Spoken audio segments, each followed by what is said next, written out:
All right, everybody. Good to see you again. We're back with another Health at Home webinar. If you didn't watch our first one that we did, my name is Brandon Gruber. I'm a dietitian from Revive Wellness, and I'm here with... Hi guys, I'm Andrea Shackle, also a dietitian with Revive Wellness. And we're going to talk to you guys today about a new work schedule at home. So we're going to provide you with 5 tips that you can implement. We're going to talk about different areas that you can look at with your overall wellness. And we're going to expand on each tip a little bit, but 5 tips to make a new work schedule at home. And I don't know about you, Andrea, but this has been tricky for me. I think, Brandon, I have not come across somebody yet that has not been impacted by this or trying to figure this out. When I think about where we've been over the past couple of months and where we're moving now, we're still trying to figure out what a routine is. We've been through lots of different routines in the past couple of months already. So we've got to figure this out somehow because, it's a lot. It is. And I keep telling myself that, like, oh, well, I'll figure it out eventually. And it's starting to normalize a little bit for me, but like I think we're at the point now where we're gonna like start to get back to what we were doing before. It's gonna change all over again. It's we very much learned, I think, and we talk about lots of this at Revive is pivoting. Like we're pivoting all the time and adapting to these, this new normal. Mm-hmm. And I'm actually not sure I found it yet. I feel like it's changing every week for me. But Mm-hmm. yeah, from a health perspective, if this is going to be our new normal, if we're not going to get back to anything normal, then we do have to start figuring that out, especially from a health perspective. I think that's a big takeaway here too, right? Mm-hmm. Mm-hmm. So we'll talk a little bit about, us for a little bit. I've been a dietitian at Revive Wellness for just over 2 years.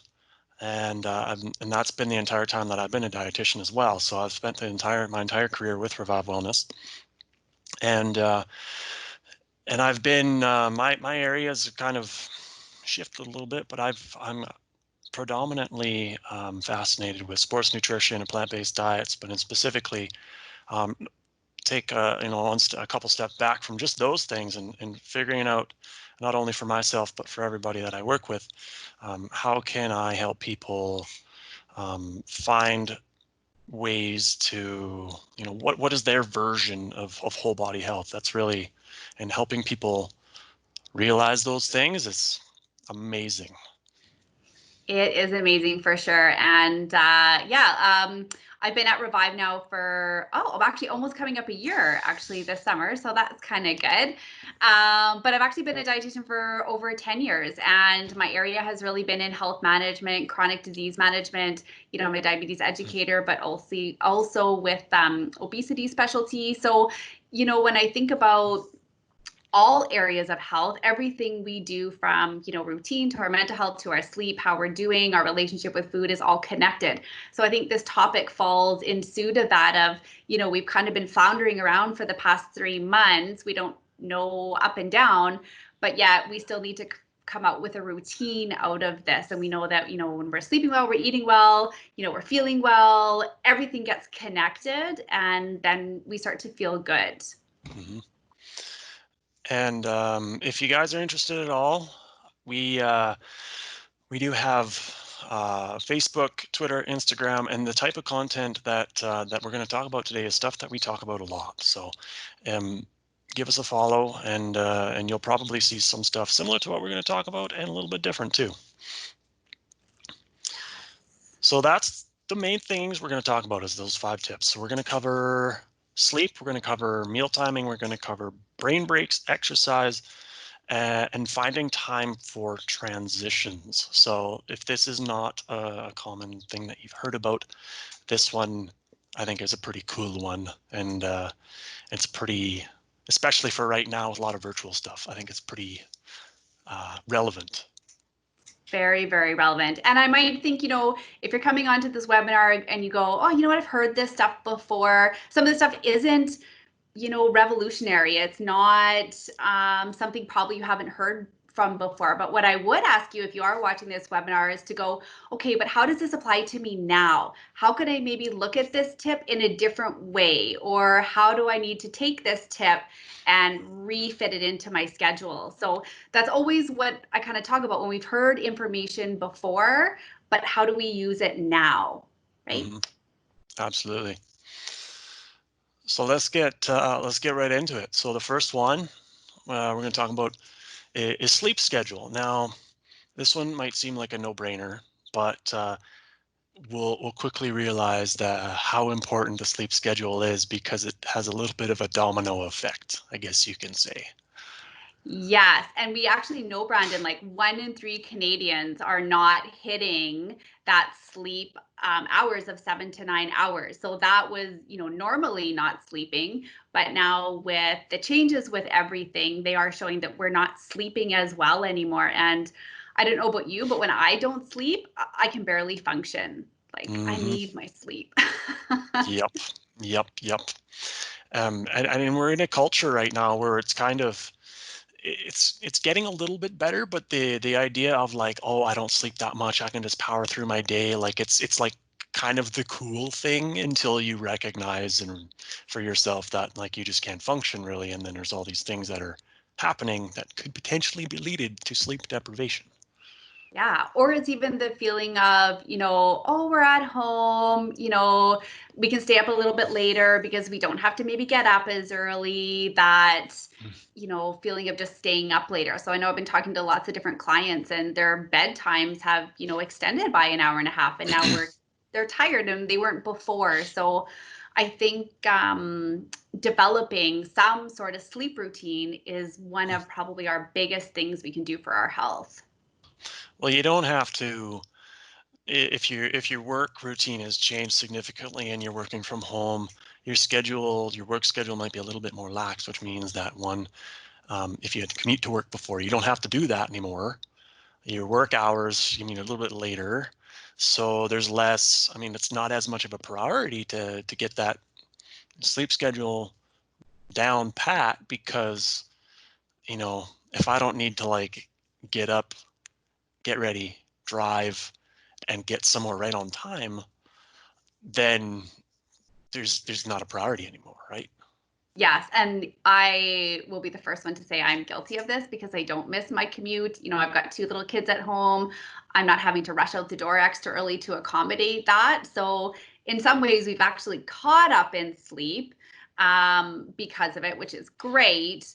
But it's also kind of impacting my later time of the day. And even before all of this, sleep. I talk to pretty much every single client. I know you do too, Brandon. Like, how are you sleeping? That's something that we talk about a lot because sometimes easier said than done, I think. Totally. Yeah. There's a lot of things around that can pull you away from going to bed at a certain time. Um, so perhaps we can talk about what that actual time might look like at the end of the day. I know for me, I I don't do super well when I'm like going, and then trying to go to sleep. Right? Like I need a little bit of like time to just calm down. Yeah, that transition time before bed. And I know one of our strategies, on the slides there is, make that kind of bedtime routine. So, we don't just want to go right from working from kids to, laundry, all this, then right to bed. We do need that kind of winding down time. So whether that's, sitting and reading, whether that's turning off the TVs or screen times, like I think that's a fabulous tip. Whether it's just, even something for me is just sometimes sitting with like a warm cup of tea, right? You're just kind of winding down. So that's Hmm. probably the first tip that people, if you're not sure about sleep, that's a really good one. Hmm. And there's even some things like, that might be more obvious, like don't have any stimulants, caffeine. So coffee, tea, energy drinks, things like that. Too close to when you go to bed. Slash, some people need to actually stop having them like midday. Yeah. It depends Um, how as sensitive you are, right? Some yeah, people are really sensitive for that. So, yeah, reflect on that for sure. and I know some. Also, one of our dietitians on our team, Raina, talks a lot about this. And it is a thing where if you exercise too late, then it's really stimulating, and it can be difficult to go to sleep because you're just so stimulated. So, um, what could happen with a sleep routine that is potentially not set in stone, and it's a little bit abnormal as to what you're used to? Is that a question? Yeah, What could happen? yeah. What could happen? Like lots of things. So when we're not sleeping or we don't have that routine, then we aren't able to wind down. So for a lot of people, if they've got like a lot of thoughts that are winding down or in their head going into bedtime, it takes longer for those to come down. If you are a busy thinker at night, I know I can be a busy thinker at night. So oftentimes that'll, just perpetuate that, or even that's kind of why we say to turn the news off, because the same thing, if you are watching news that's extra stimulating, then that will keep those thoughts kind of going. Yeah. Mhm. And I challenge the viewers there, if you're having a challenging time with the next tip that we're going to get to, I would consider having a little bit of a look at what your sleep schedule is like, because if you're waking up later and you used to have breakfast early in the morning and now you're not, that means you're pushing your first meal, which means that your next meal might get pushed a little bit. And so it kind of has this domino effect, and just kind of, even though it's just your sleep routine, has an effect on the entire day just because of that. Yeah. Yep. Absolutely. There is some quote about how sleep like it ties everything together, and that's exactly why, because it is a domino effect. So that's why that is like really why we have it number one, right? Hmm. So with that, let's go on to number two, because I think this one, we're dietitians. This isn't a surprise, really. This one shouldn't be a surprise. Keeping your routine for meal and snacks the same. Again, and the top point that we have on this slide is, this will be a lot easier if you take care of the first point that we already talked about, Yeah. because there won't be this domino effect. It's kind of like bumper cars, all your meals bumping into each other. Um, and the second point, which I know is really, really tricky when things are kind of all melded together, but I know I've done it before, is eating while during a meeting. Yes. I think that's one of the things that we're seeing is that, all of a sudden now work is at home. That's blending into these meal times. We don't have quite those structures in our day built anymore. We have accessibility now, that maybe we wouldn't have had at the office. So the routine piece of our, maybe breakfast, lunch, or supper, or however many snacks you have in a day, is not as consistent. We're not used to, and I know that's one of the things that I miss actually about being in the office, is because there is kind of that break in your day to even see somebody or just chat with some coworkers. That's kind of almost a natural break time to be able to grab a snack. But at home, it doesn't seem to be like that. And, when I think about, I've got two little kids at home, is all of a sudden now my routine and their eating routine, and yeah, it's a lot without having something structured. Hmm. So you can even take the route of doing what you used to do before. If you used to pack your lunch, great. If you made your breakfast the night before, still do that. Whatever types of things. If you made extra dinner so you could have leftovers for lunch, all of those things are still great, great tips, because, as an example with the dinners, using leftovers from dinners for your lunch for the next day is a pretty good one. Instead of thinking that, oh, I'll be at home, I can just make a lunch there, when in reality, I know for myself, if I had to cook my lunch instead of using leftovers, it would probably be a scrambled meal almost 100% of the time.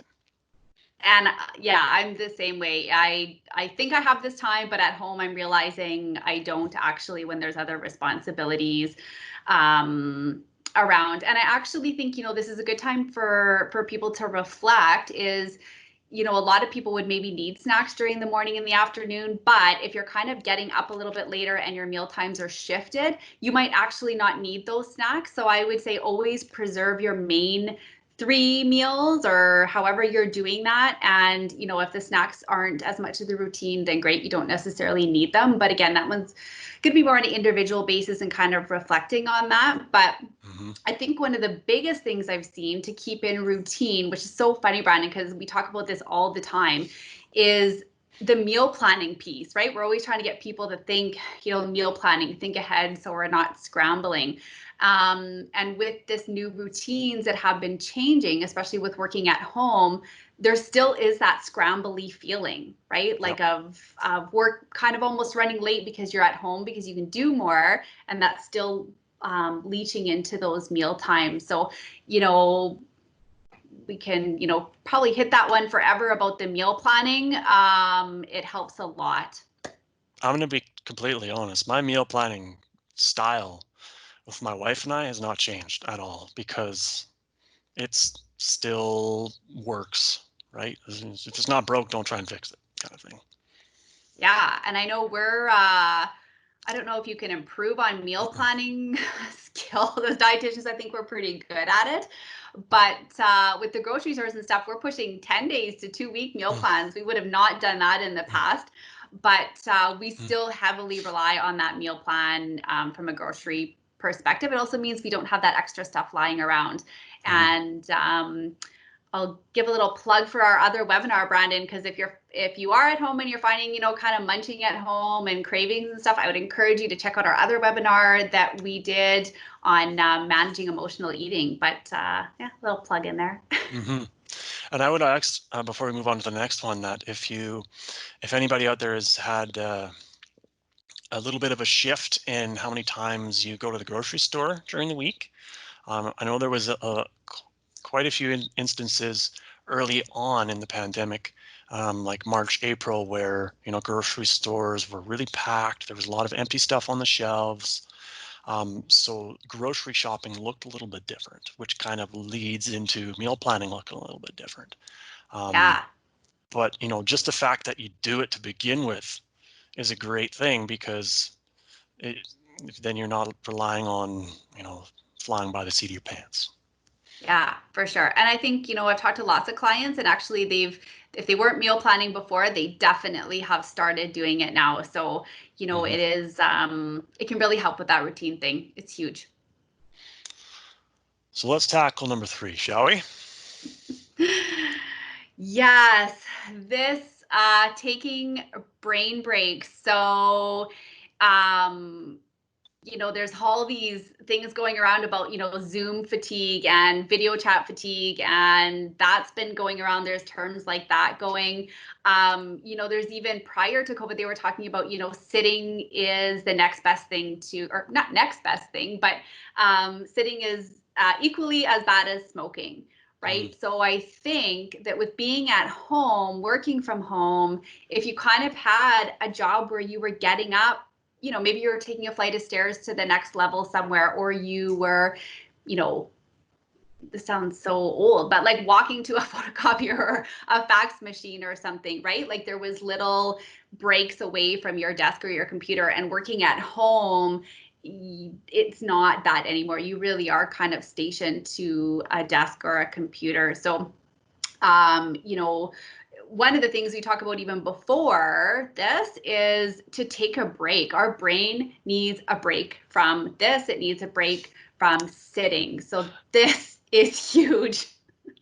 you mean I can't just work for 8 hours straight and then like expect my brain to function perfectly? No, I I don't wish. think so.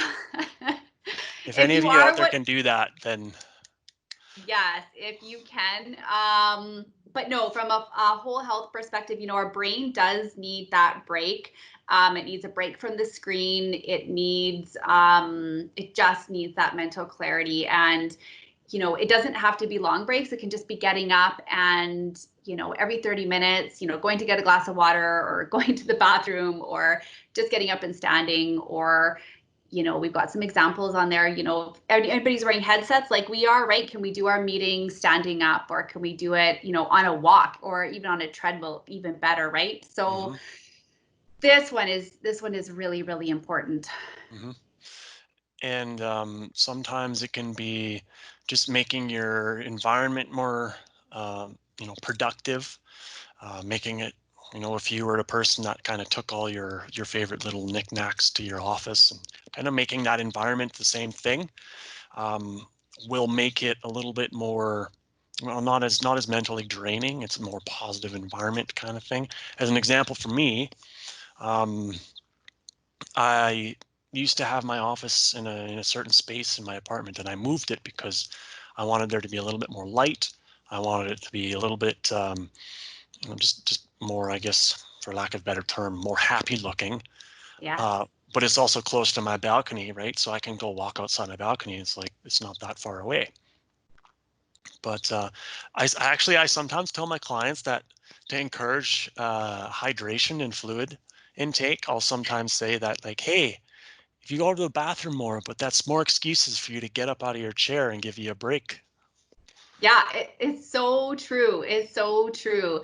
And I do find that's one of the things, right? Is hydration. We're not drinking as much. So yeah, if we drink more, we should pee more, then we should get up from our desk more. But I like to think about being a productive environment, which is funny because I'm out in a sunroom right now, just like outside. That's kind of where I've been working a little bit.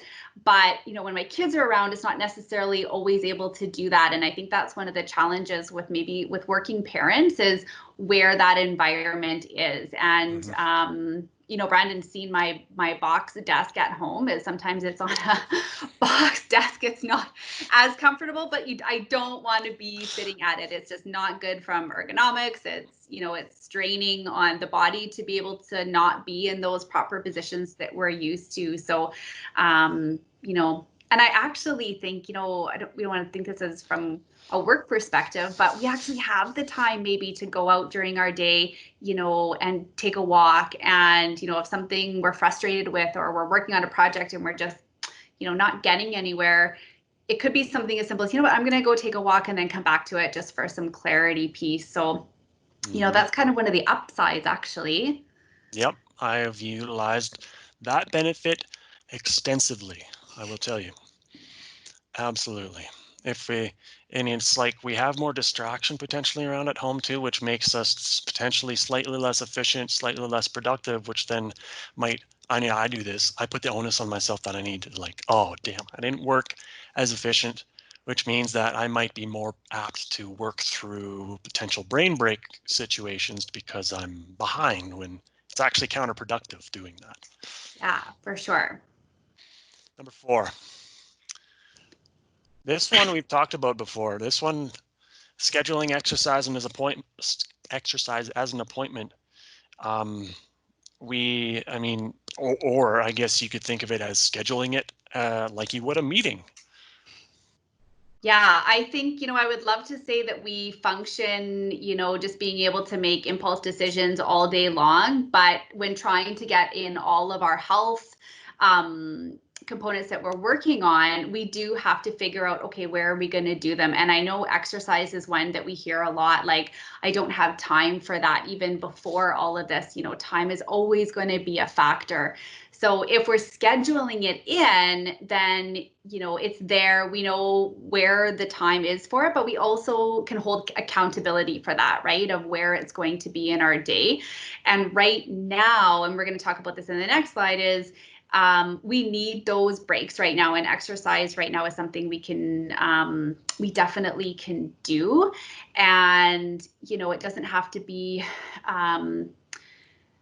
one of the things we do know is that it's changed, right? People who maybe worked at the gym after coming home from work or before work, that's obviously different. So I would challenge you to try to keep that same routine, right, Hmm. for exercise because it's so important. You can also leverage that as a way to provide you a solution to the point we talked about before about brain breaks, because it provides a different environment. You're doing something different. We know lots of research supporting the effect of exercise on mental health. I know myself, like what I'll do sometimes if I notice that I'm like really frustrated with something and my mind isn't working the way I want it, I'll, literally get up and be like, okay, I just need to go for I'll go for a run or something like that. and it's amazing. But that, I mean, I found the thing that works for me, right? So that might running might not be the thing that works for you, might look different, but And that's, I find when people are on and off activity trains, if that's what we want to call them, is, you always have to ask, is it something you enjoy, right? It shouldn't be something that you just can't, fathom getting to. It's not going to look like the same for everybody, right? mhm, So finding what you love and enjoy is then going to get you out more. It's going to make it fitting into your routine a lot easier, mhm. right? So just find something that makes you happy, really. I don't think we can even downplay the effect of walking either. No, I'm, of all the activity I probably do, walking is my most consistent. It is my favorite. I can do it with my kids. Um, it's a perfect activity, and I can fit it in. Yeah. You can listen to music, you can listen to podcasts, you can phone people. Like it's you can do so many things. It's awesome. Or you can just unplug. I'm a big one of unplugging. Yes, yes, Right? yes. So, even taking, I love this time of year, everything is out in nature, that's a big part of that mindfulness, when we're out and a walk for activity, engaging the mind in what's happening. So, yeah, it's a good one. Enjoying the fuzz getting caught in your hair and stuff. Yeah. And this last one, tip number 5, uh, transition times. So this is something that I actually learned about not too long ago. But this is something that makes total sense to me. Wouldn't you say? Yeah, it's when Brandon and I were trying to think of, what our top 5 tips were, this whole piece of work and home life have just blended together. We don't have the commuting time, we don't have the, scheduled drop-off daycare times, and we don't have the school times, and we don't have these blocks of time or chunks of time. So without them, everything is getting blurred. Like I know for me, that whole concept of like leave work at home.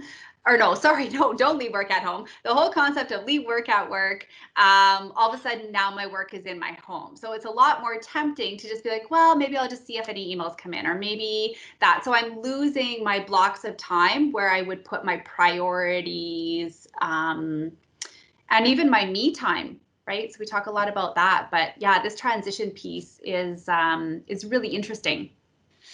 So if you have ever had the situation where like you roll out of bed and you kind of start working shortly after you roll out of bed, well, there's a gap of time that probably is different than what it used to look like before. But even for like meetings and stuff, like you're talking about like the commute to work or like doing stuff with the kids after work, before work, lunchtime, even going to meetings in an office and walking back to like if your office is in a different location, like those little pieces of time where you're able to walk and either talk with somebody or just think about it. Like I know when I drive to work, I'm thinking about what I'm doing that day. I'm thinking about if I have any like really important meetings that day, or if I'm seeing clients. So like all those things that Uh, I'm not gonna lie, I don't do as much when I don't have those transition times in there.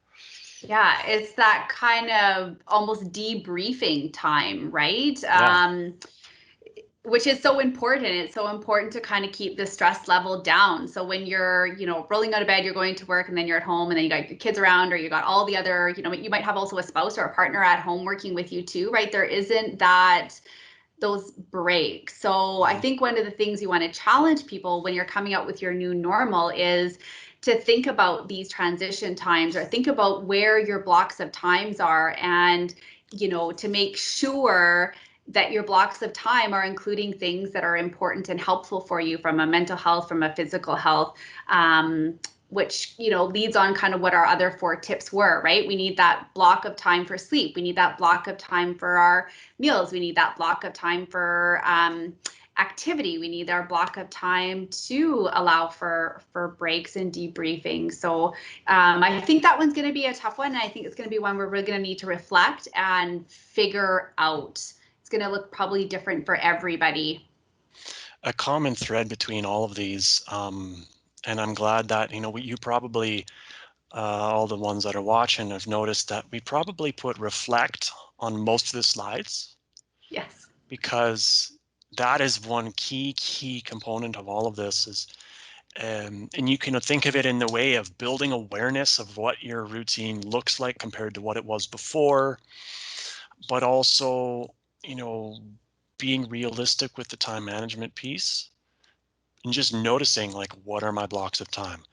You can legit journal top to bottom what your days look like. What are you spending your time doing? And you can be really, really basic with it, because you might notice how much time you could be spending on your phone, watching YouTube, watching Netflix, just staring off into space, doing stuff that, you could might be genuine brain breaks for you, Yes. which could be a form. Like sometimes I'll just stare off into space because it's what I do. Um, but if you have ever said with respect to like sleep schedule, meals and snacks, taking breaks, and exercise, if I don't have the time, then doing that can be really, really productive. Is figuring out where your time is spent.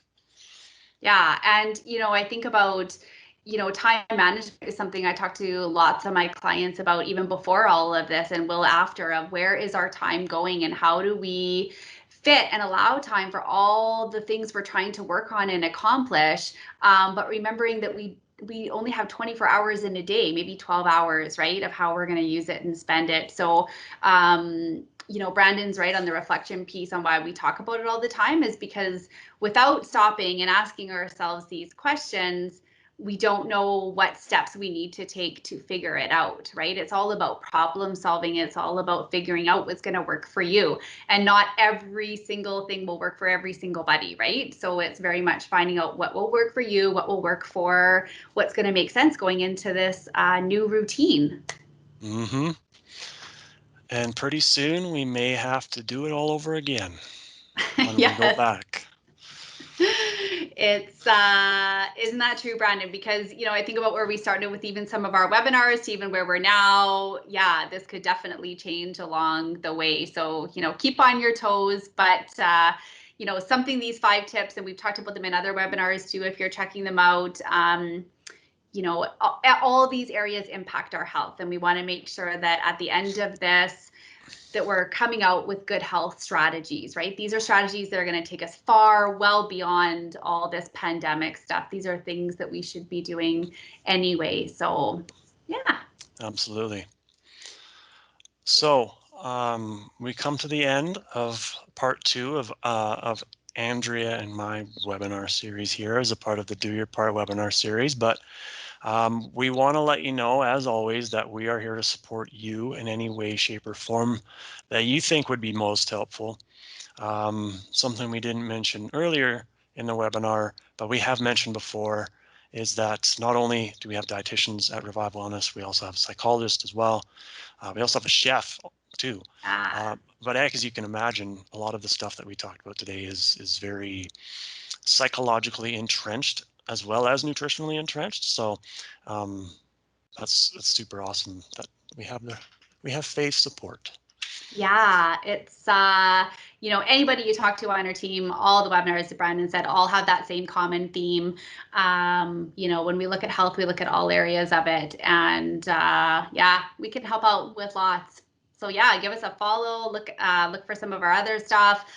Take a look at any of the webinars if you haven't checked them out before.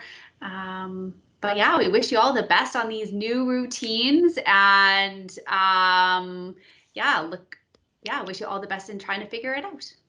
We'll see you. We'll see you for part 3 of our little series. Yeah. Yes. If anybody has any ideas of what they want to see, you should send them our way. Absolutely. Yeah, for sure.